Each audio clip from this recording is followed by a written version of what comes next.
Setiap kisah pasti diakhiri dengan bahagia ataupun sedih. Dalam episode kali ini, Teror Sang Penunggu akan berkisah tentang tumbal pesugihan siluman babi ngepet. Cerita ini berkisah tentang pasangan muda-mudi yang tidak mendapat restu dari orang tua. Hubungan asmaranya terhalang oleh materi.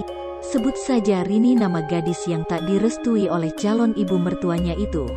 Namun, sebelum lanjut silakan sahabat subscribe dulu channel ini dan bunyikan tombol loncengnya, agar sahabat tidak ketinggalan episode selanjutnya.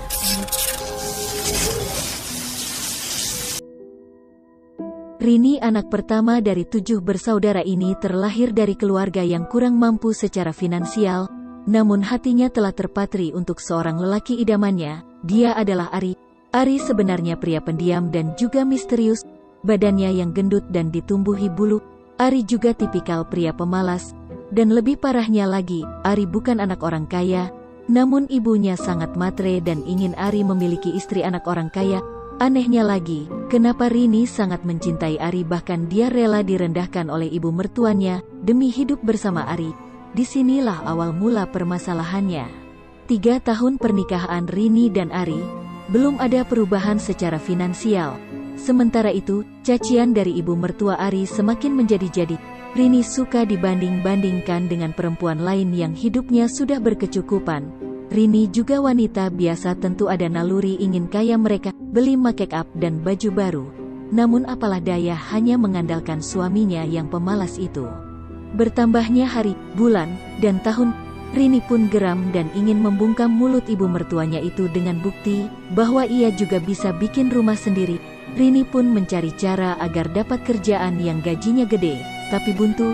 Rini tak dapat kerjaan apapun. Ia mencoba peruntungan baru, yaitu berjualan di sekolahan.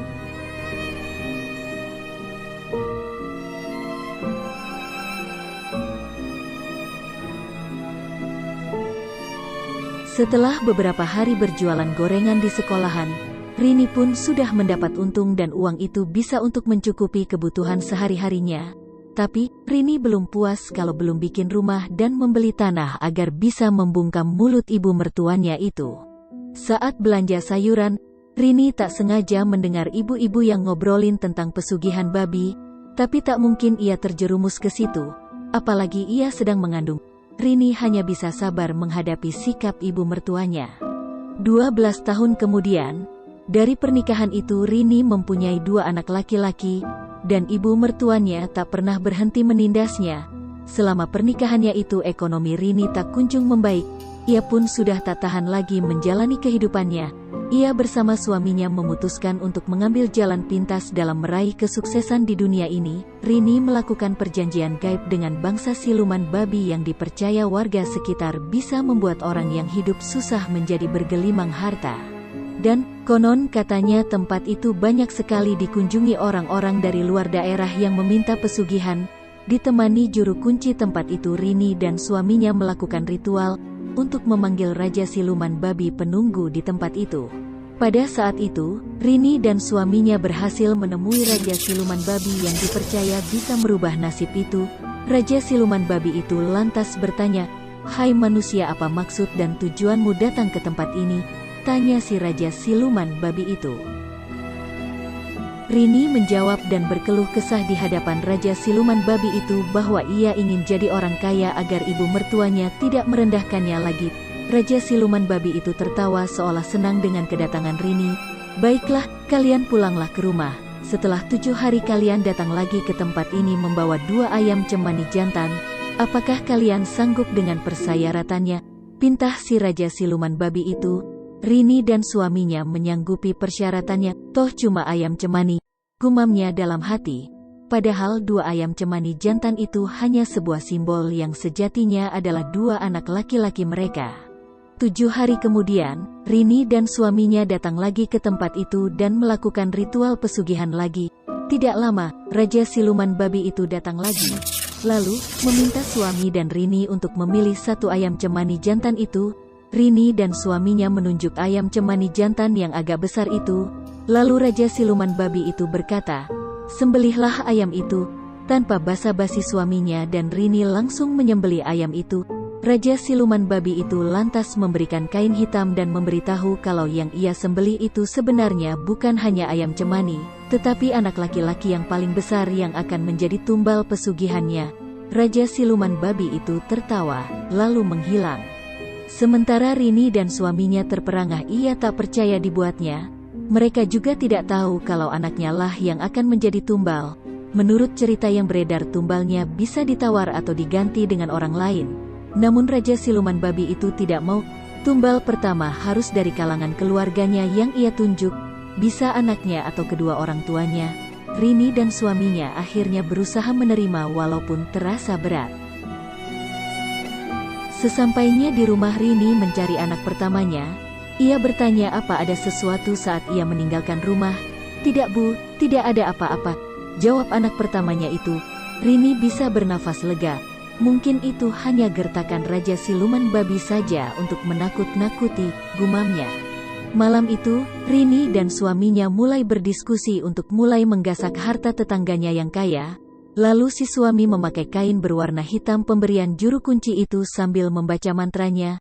Beberapa saat kemudian suami Rini berubah wujud menjadi sosok babi ngepet. Ia langsung berlari dan keluar rumah, sementara Rini menunggu lilin di rumahnya. Aksi pertama berhasil, Rini dan suaminya sangat gembira, karena uang yang didapat cukup banyak. Aksi kedua, ketiga dan keempat pun juga berhasil.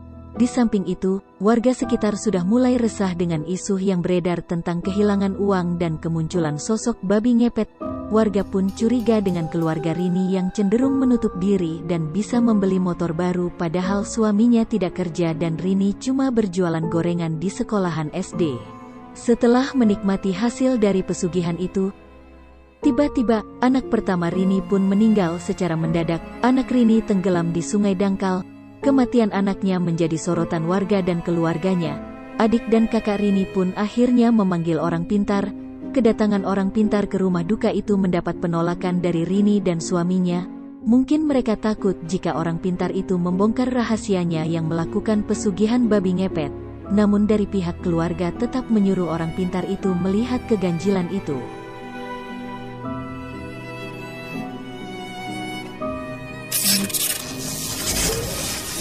Orang pintar itu menatap Rini dan suaminya.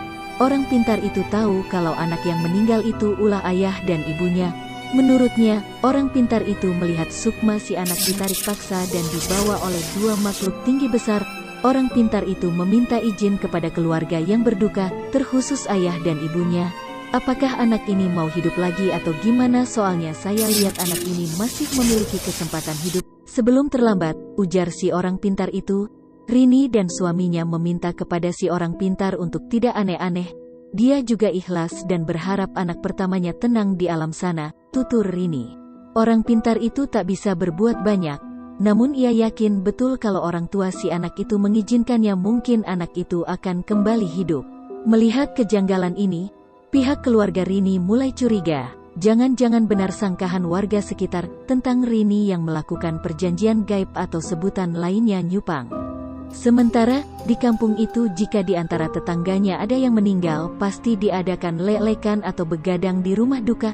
Kejanggalan pun kembali datang pada saat jam 3.00 warga merasakan ada angin kencang di sekitaran rumah duka lalu tidak lama mereka melihat seperti angsa putih terbang di atas lalu angsa itu masuk ke pohon besar yang ada di samping rumah duka itu.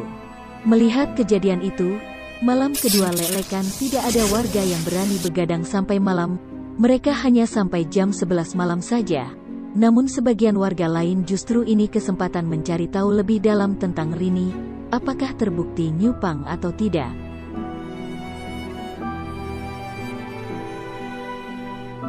Malam ketiga, warga kompak begadang sampai pagi dan benar saja tepat jam 2.00 warga melihat angsa putih itu datang lagi. Kali ini angsa misterius itu hinggap di atap rumah Rini. Mungkin itu jin dari tempat pesugihan itu sedang mendatangi Rini. Hal ini juga disaksikan oleh pihak keluarganya Rini. Dari kejanggalan demi kejanggalan pihak keluarga Rini memaksa Rini untuk jujur. Apakah ia benar nyupang atau tidak? Rini masih belum mau jujur, ia pun nangis. Orang tua, kakak dan adiknya memvonis dia nyupang. Hari demi hari Rini jalani dengan aksi-aksinya. Mereka berdua menggasak abis harta warga sekitar yang sedang banyak uang, misalnya abis panen, atau abis kedatangan TKW dari luar negeri. Pasti ludes digasak Rini dan suaminya jika uang itu disimpan di rumah. Singkat cerita, Rini membangun rumah waktu itu bisa dibilang mewah, dan membeli tanah dan motor. Sontak membuat warga semakin yakin kalau ia nyupang. Warga mulai geram dan ingin membakar rumah Rini lalu mengusirnya dari kampung itu. Namun, mendapat penolakan keras oleh pihak keluarga Rini. Jika belum ada bukti yang kuat, Rini belum bisa dipastikan nyupang. Dan kalau sampai warga bertindak anarkis, maka ia tak segan-segan melaporkannya ke polisi, ancam kakak Rini dengan nada tegas. Warga pun mulai mengatur siasat untuk bisa meyakinkan bahwa Rini itu benar nyupang.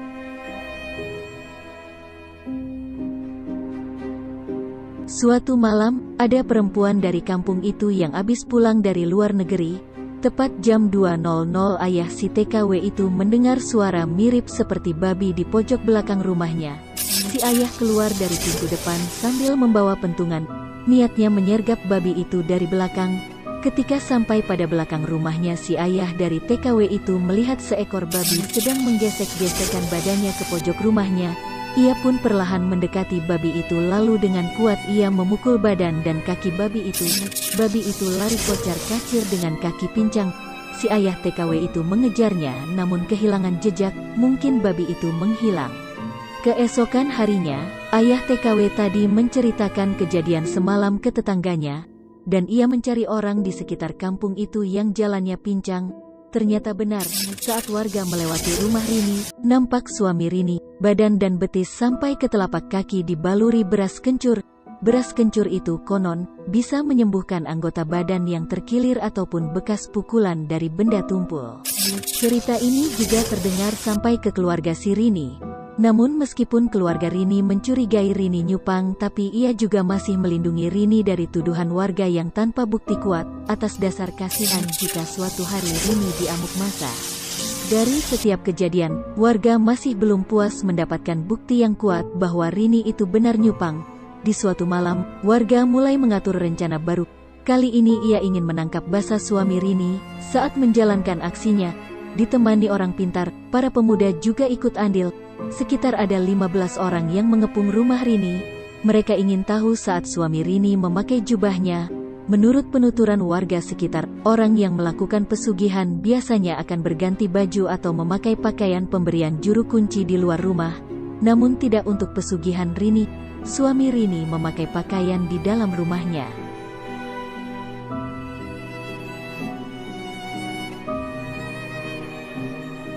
Warga dan pemuda yang sudah diberi air mantra oleh orang pintar mengumpat di semak-semak samping dan belakang rumah Rini. Pesan orang pintar tersebut, ketika suaminya Rini keluar, sebagian dari mereka memasuki rumah Rini untuk menyergap dan sebagian lagi mengejar dan menangkap suaminya.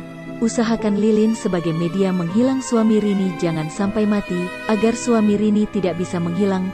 Di situ kesempatan emas untuk bisa membuktikan bahwa Rini nyupang. Dan satu yang harus kalian perhatikan ketika suami Rini keluar rumah dengan wujud yang menyeramkan, usahakan kalian tidak takut apalagi lari. Jika kalian takut ataupun lari, maka gagallah usaha kalian menangkap Rini dan suaminya itu, imbuh sang orang pintar itu. Tidak beberapa lama kemudian, tiba-tiba pintu belakang rumah Rini terbuka sendiri. Warga mulai menyaksikan, semua mata terpanah ke pintu itu.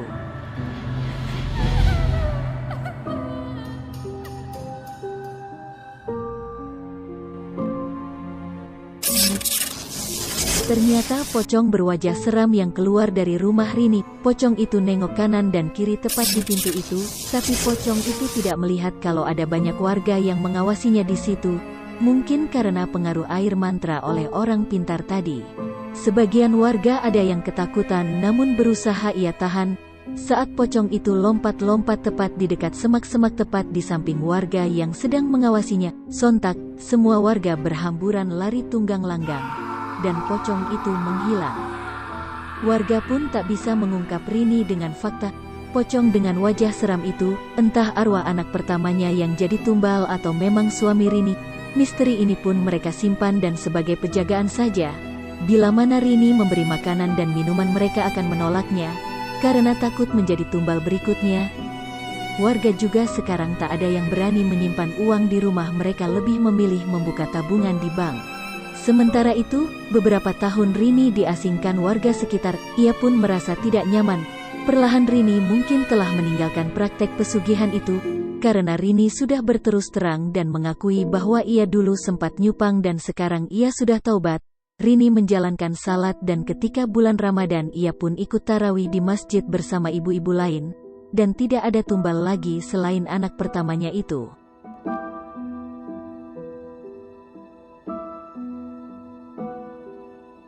Saya bingung dengan pesugihan yang Rini jalani. Kok bisa ya melepas pesugihan begitu aja, tanpa ada efeknya sama sekali?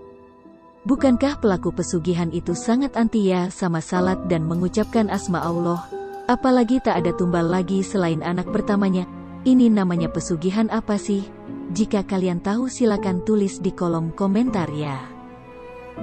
Dari kisah ini semoga kita semua bisa mengambil pelajaran serta dijauhkan dari hal-hal yang akan menjerumuskan kita ke dalam jurang kesesatan. Nantikan kisah-kisah selanjutnya ya. Tetap di Teror Sang Penunggu.